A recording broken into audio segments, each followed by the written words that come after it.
Me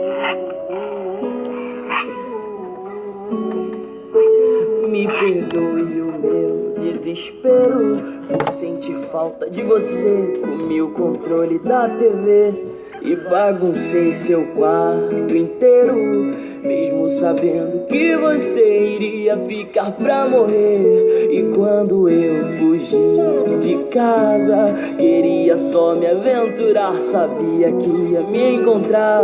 E me desculpe se eu não me contenho, ao ver você chegar eu não paro de pular.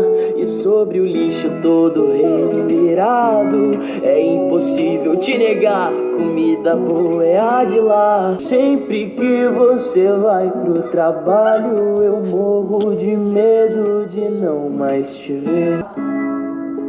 Você é minha família e agora quer me deixar.